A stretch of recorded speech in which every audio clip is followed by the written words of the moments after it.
Pemirsa, sosok Irvian Bobby Mahendro menjadi pejabat Kementerian Ketenagakerjaan menjadi sorotan setelah KPK menetapkannya sebagai tersangka utama dalam kasus dugaan pemerasan sertifikasi keselamatan dan kesehatan kerja atau K3. Sejak tahun 2019-2025, Irvian menerima aliran dana 69 miliar rupiah.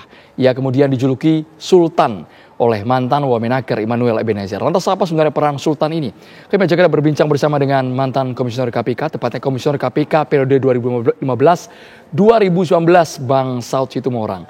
Ini menarik Bang Saud karena muncul sosok Sultan yang jabatannya mungkin ada yang lebih tinggi, lebih lama di struktur kementerian, tapi IBM ini inisialnya, Irvian Bobby Mahendro, langsung saja saya panjangkan, aliran dananya luar biasa, 69 miliar rupiah. Menurut Anda ini bermain sendiri, menterinya tahu tidak, Bang?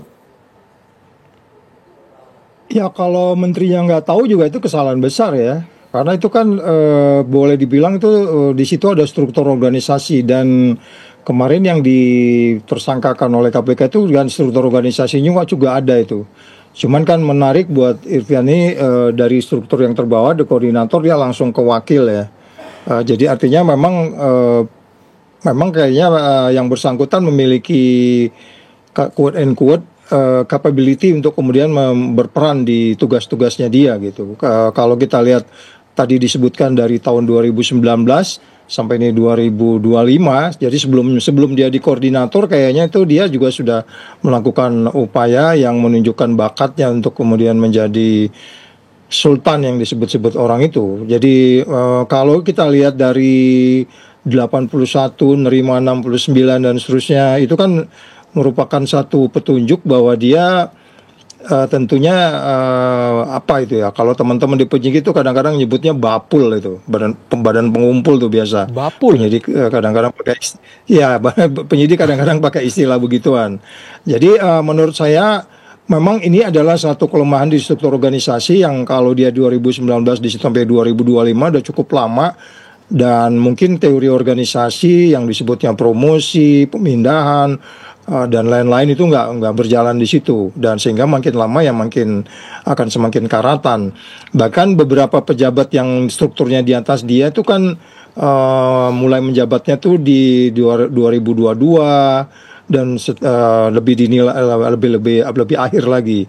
Jadi ini secara keseluruhan menunjukkan bahwa dia kalau dalam teori itu memang ada ilmu tersembunyi yang dia punya, yang disebutnya tacit knowledge itu ya, yang dia paham betul, sehingga kemudian ya nggak mungkin juga kalau wamennya dan mennya nggak tahu dia itu melakukan apa, sehingga kok kelihatan dia malah bapul justru memiliki yang dikumpul itu seperti kayak dia lebih memiliki capability. Di beberapa tempat memang ini bisa terjadi seperti ini karena memang itu mungkin ya karena beliau banyak tahu tentang siapa-siapa yang kemudian dia mungkin distribusikan atau berikan, sehingga dia lebih agak berbeda kalau dipaparkan oleh KPK itu malah dia menerima puluhan, jangan-jangan melebihi dari menterinya gitu. Jadi ini menunjukkan adanya teori yang nggak jalan di dalam kontrol di kementerian itu, apalagi kalau dimulai dari tahun 2019.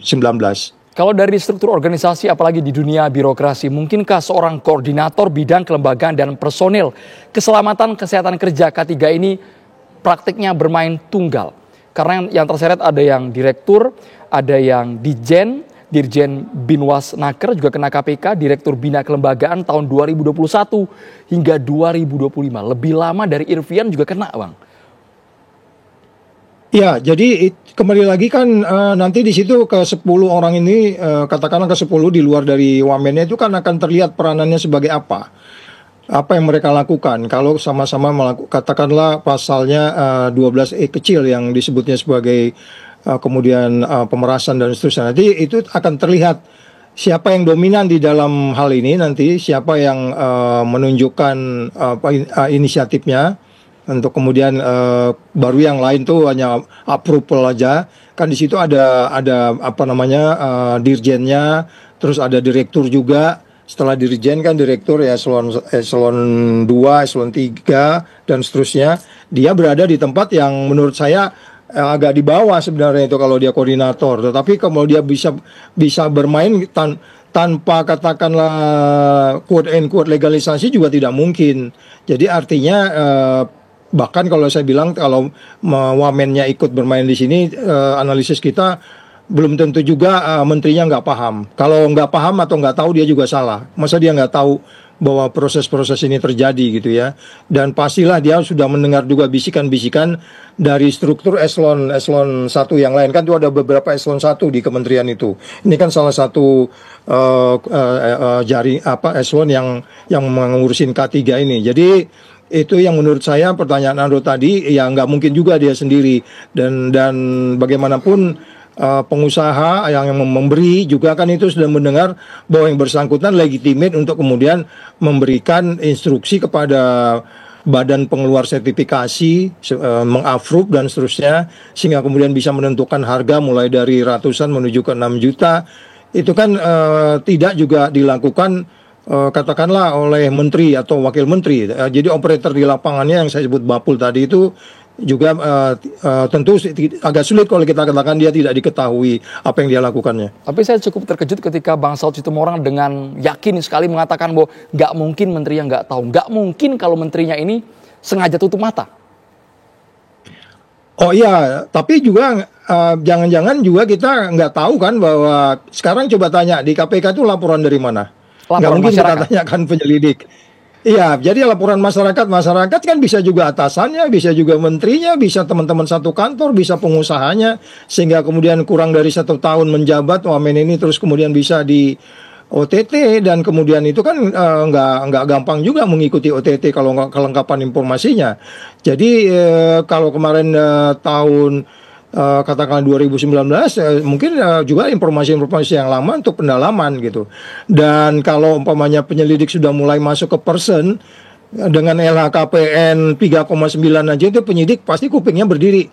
Nggak mungkin nih masuk LHKPN-nya 3,9 sedangkan dia kegiatannya seperti itu. Kan itu kan sudah mulai kelihatan waktu penyelidikan tuh apa yang dilakukannya.